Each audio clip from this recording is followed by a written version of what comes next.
Dear white people. Lionel Higgins, Tyler James Williams, is a gay black student living in a residence hall with mostly white students. He is dismayed when one of the students makes the voice message of the house one that says Lionel will suck big dicks for little pay. He meets with Dean Fairbanks to transfer houses. Fairbanks suggests Armstrong Parker House, which is made up of minorities. Lionel isn't keen on this, since he has tried to distance himself from black kids since high school. Fairbanks makes a jazz reference that Lionel doesn't understand to sway his opinion. Calandria Coco Connors, Teyonah Parris, has her own YouTube channel where she makes webcam videos on whatever she wants to say. She has an interview with a TV show producer named Helmut West, Malcolm Barrett, who is scouting for a subject for his next project. Helmut makes some comments about Coco being from a hood part of her hometown, which she doesn't like.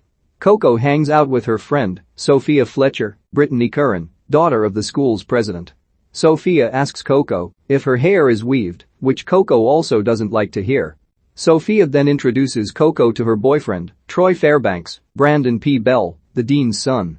Coco leaves after the introduction.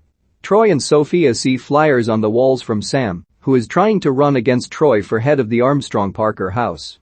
Just then, over the speakers, Sam does another Dear White People by stating that dating a person to piss off your parents is a form of racism. Sophia awkwardly steps back from Troy. The students of the house gather for a debate to elect the new head of house. From here, we learn that Troy and Sam used to date a year ago. Sam doesn't even think she will beat him. Troy gives his speech, stating there is nothing wrong with the housing situation. Sam goes up and argues that the black students are unfairly lumped together in Armstrong Parker, and so she is looking to bring black back. After she gets off the stage, she rejoins the other members of the Black Student Union, including her boyfriend Reggie, Marque Richardson. Everybody votes through an app on their phones, and, to even her own surprise, Sam is the winner. Another gay student, George, Brandon Alter, approaches Lionel and comments that he's read Lionel's articles in the school's Observer. George offers him a staff position for the Bugle if Lionel can get a good scoop for the paper. Some white students from another house, led by Kurt Fletcher, Kyle Gallner, Sophia's brother and the president's son, are having lunch at Armstrong Parker. Lionel is there having lunch by himself. Kurt hears Sam and the BSU making comments about their current housing situation and their feelings of oppression from white folks. He stands up and makes a remark on how the hardest thing to be is an educated white man. Sam shuts him down in front of everyone, sending him and his buddies out of there. She makes Lionel leave as well. In her room, Coco goes online and notices the YouTube channel for Dear White People has more followers and views than she does. She decides to make her own video, where she trashes Sam's show and references Sophia referring to her hair as weaved. Sam spots Gabe and repeats his criticism to her. He follows her, and they walk all the way to his dorm where they have sex. Sam later gets a call from Reggie, but she ignores it. Fairbanks and President Fletcher, Peter Syvertsen, listen to one of Sam's Dear White People bits, where she says that saying African American instead of just black implies that people want to say the N-word. Fletcher thinks it's an abuse of free speech, and while Fairbanks doesn't like the show either, he has been butting heads with Fletcher since they were students at the same school. Lionel sits by himself in his residence hall, while Kurt and his buddies are playing poker. Lionel briefly glances over at them, to Kurt's annoyance. Kurt then gets up and walks over to Lionel and unzips his pants. Lionel tells him he's pathetic. When they leave, Lionel checks out a book that Sam wrote called Ebony and Ivy for black students to feel better around white folks.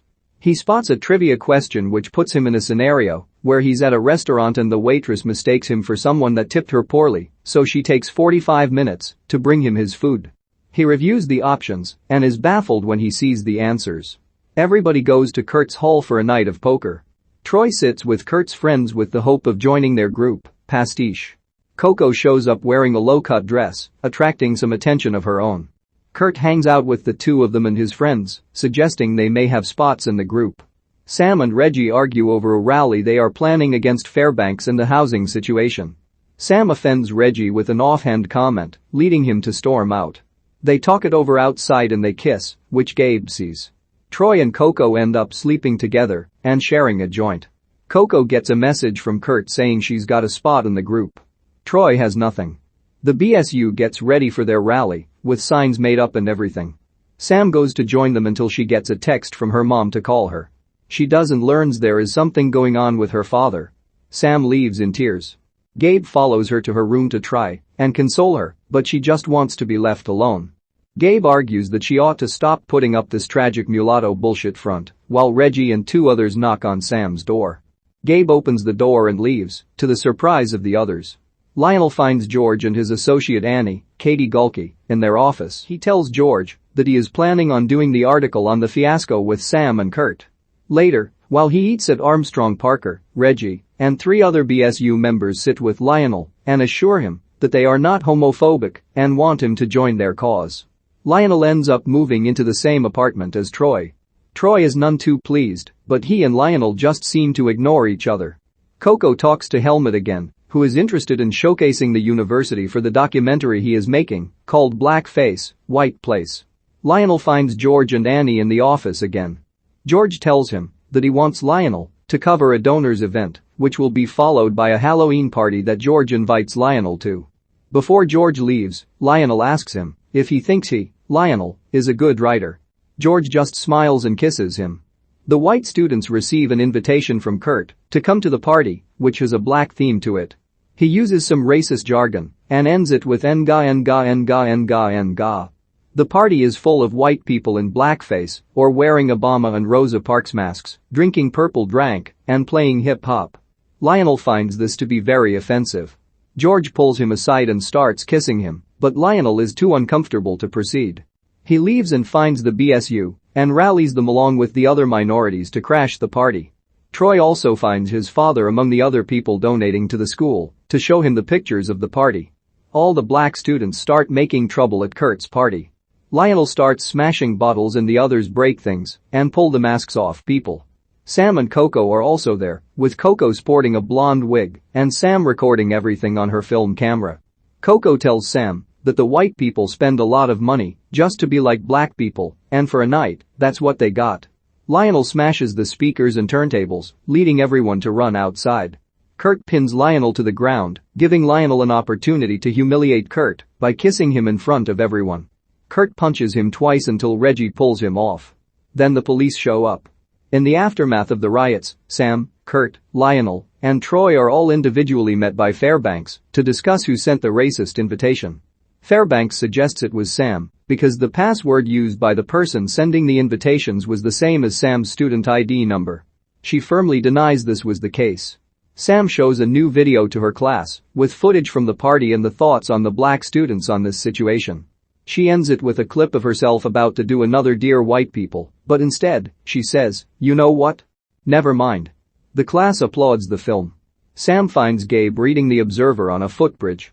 Here, Sam explains that her father is white and that she was confused and somewhat ashamed of him when she was a child, but she regrets it and acknowledges that she's pushed away the people she loves. She and Gabe walk away holding hands, which Reggie and other BSU members happen to notice. The first part of the credits feature articles of white students in universities across the country getting in trouble for throwing blackface parties.